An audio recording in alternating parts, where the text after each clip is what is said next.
ಏನಪ್ಪ ಅಂದರೆ ಇವತ್ತು ನಾನು ಬೆಳಗ್ಗೆನೇ ಅನ್ನ ಸಾಂಬಾರು ಮಾಡಿಬಿಟ್ಟು ಜಾಸ್ತಿ ಸ್ಯಾರಿ ಇತ್ತು, ಕ್ರೋಶ ಮತ್ತು ಬೇಬಿ ಕುಚ್ಚು ಎರಡೂ ಇತ್ತು. ಮದುವೆ ಸೀಸನ್ ಆಗಿರೋದ್ರಿಂದ ಸ್ವಲ್ಪ ಸ್ಯಾರಿ ಬರ್ತಾಯಿತ್ತು. ಗ್ಯಾಫಲ್ಲಿ ಕೆಲಸ ಮಾಡ್ಕೋಬೇಕು, ಮನೆ ಕೆಲಸ ಬೇರೆ, ಮಕ್ಕಳು ನೋಡ್ಕೊಬೇಕು.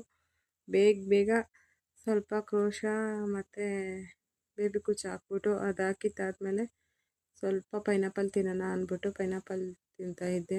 ಹಾಗೆ ಬಟ್ಟೆ ನೆನೆಸಿದ್ದೆ, ಬಟ್ಟೆ ಒಗೆಯೋಣ ಅನ್ನೋಷ್ಟರೊಳಗೆ ಮಳೆ ಬಂತು. ಹಾಗೆ ಮಳೆಯಲ್ಲಿ ನೆನ್ಕೊಂಡೆ ಬಟ್ಟೆ ಒಗ್ಬಿಟ್ಟು ಒಂದು ಸ್ವಲ್ಪ ನೋಡಿ ಈ ಥರ ಮಳೆ ಬಿದ್ದಿದ್ದೆ. ಮನೆ ಎಲ್ಲ ಕ್ಲೀನ್ ಮಾಡಿ ವ್ಯೂಸ್ ಮೇಲೆಯಿಂದ ಈ ಥರ ಇದೆ. ನಾನಿವಾಗ ಸಂಜೆ ಹೋಗಿದ್ದೆ, ನಮ್ಮೂರದು ಒಣಕರ್ಗ ಇತ್ತು, ಹಂಗಾಗಿ ಹೋಗಿ ದೇವಸ್ಥಾನಕ್ಕೆ ಹೋಗಿ ನಮಸ್ಕಾರ ಹಾಕ್ಕೊಂಡು ಪ್ರಸಾದ ತಿನ್ನೋಣ ಅಂತ ನಾನು, ನನ್ನ ಫ್ರೆಂಡು ಗೀತಕ್ಕ ಮತ್ತು ನನ್ನ ಮಕ್ಕಳು, ನನ್ನ ಹಸ್ಬೆಂಡು ಎಲ್ಲ ಹೋಗಿದ್ದೀರಿ. ಹೋಗಿ ಪ್ರಸಾದ ಎಲ್ಲ ತೊಗೊಂಡು ಪ್ರಸಾದ ತಿಂದ್ಬಿಟ್ಟು ಸ್ವಲ್ಪ ಜಾತ್ರೆ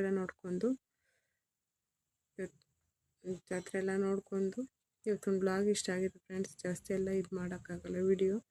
ನೆಕ್ಸ್ಟ್ ಬ್ಲಾಗಲ್ಲಿ ಸಿಗೋಣ. Bye friends.